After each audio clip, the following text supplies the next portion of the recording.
साहेब सध्या सोशल मीडियावर एक पार्टी ट्रेंडिंग करते आहे, कॉक्रोच जनता पार्टी.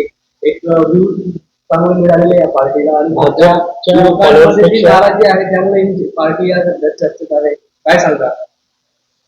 नाही, मी देखील ते पाहिलं. 15 मेला मला वाटतं ह्या पार्टीचं रजिस्ट्रेशन 16 मेला झालेलं आहे.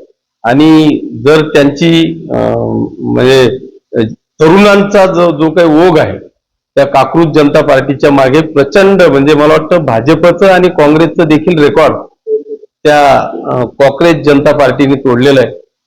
हे खरं म्हणजे आमच्यासारख्या सगळ्या सत्ताधाऱ्यांना आत्मपरीक्षण करण्याचा हा विषय आहे की असा हा जो उद्रेक आहे हा एखादी तरुण हा फक्त आव्हान करतो आणि त्या आव्हानाला इतका मोठा प्रतिसाद संपूर्ण देशभरातून मिळतो, हे मला असं वाटतं की राज्यकर्त्यांकरता चांगलं संकेत नाही.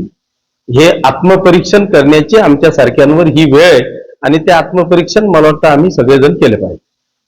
आप्पासाहेब, भारत हा तरुणांचा देश ओळखला जातो, मात्र एवढी तरुणाई राजकीय पक्षांच्या विरोधात एकत्र येत असेल तर आपल्याकडे चिंता करण्याची बाब आहे. काय करा? सांगितलं, मी तेच म्हटलं की आम्हाला खरोखर सत्ताधाऱ्यांना किंवा राज्यकर्त्यांना याचं आत्मपरीक्षण करण्याची वेळ आहे, असं चित्र त्या मागे तरी दिसत आहे.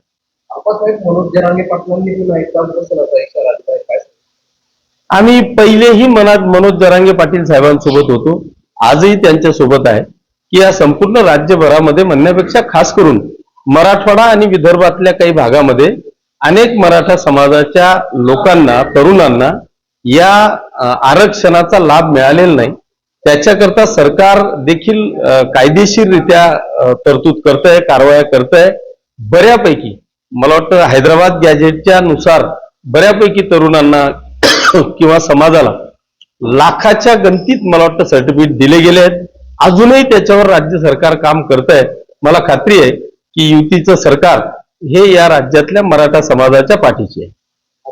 आमच्या चॅनलला लाईक करा, सबस्क्राईब करा, बेल आयकॉनवर क्लिक करा आणि हो शेअर करायला विसरू नका.